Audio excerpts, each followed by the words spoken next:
মধ্যপ্রাচ্যের চরম উত্তেজনার মধ্যেই ইরান সরাসরি ইসরায়েলের রাজধানী তেল আবিব ও ঐতিহাসিক শহর জেরুজালেমের ওপর ক্ষেপণাস্ত্র নিক্ষেপ করে এক বিশাল প্রতিক্রিয়া জানিয়েছে।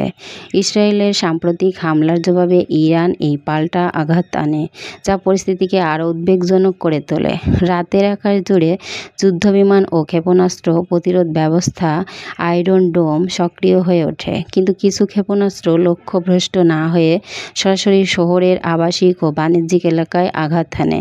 তেল আবিবে একাধিক ভবন ক্ষতিগ্রস্ত হয়, অনেক যানবাহনে আগুন ধরে যায় এবং বিদ্যুৎ ও ইন্টারনেট সংযোগ বিচ্ছিন্ন হয়ে পড়ে।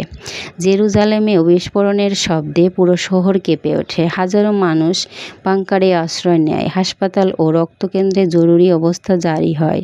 ইসরায়েলি সেনাবাহিনী অবিলম্বে পাল্টা পদক্ষেপ নিতে প্রস্তুতি শুরু করে, আর রাস্তাঘাটে মোতায়েন করা হয় ভারী সামরিক যান ও ট্যাঙ্ক। আন্তর্জাতিক সম্প্রদায় ইরানের এই হামলাকে মধ্যপ্রাচ্যের নিরাপত্তার জন্য বড় হুমকি হিসাবে আখ্যা দেয় এবং দ্রুত শান্তির আহ্বান জানায়। জাতিসংঘ ও ইউরোপীয় ইউনিয়ন উভয় পক্ষকেই সংযম দেখানোর আহ্বান জানায়। যদিও পরিস্থিতি আগ্নেয়গিরির মতো উত্তপ্ত, এই হামলার মাধ্যমে ইরান দেখিয়ে দিল যে তারা আর প্রতিক্রিয়াহীন থাকবে না এবং সরাসরি ইসরায়েলের ভূখণ্ডে পাল্টা জবাব দিতে প্রস্তুত। বিশেষজ্ঞরা বলছেন, এই ধরনের পাল্টাপাল্টি হামলা গোটা অঞ্চলকে এক ভয়াবহ যুদ্ধের দিকে ঠেলে দিতে পারে। সাধারণ মানুষের জীবন বিপন্ন, ব্যবসা বাণিজ্য স্থবির এবং নিরাপদ মানুষের রক্তে রাঙিয়ে উঠছে এই জটিল ভূ-রাজনৈতিক সংঘাতের মঞ্চ।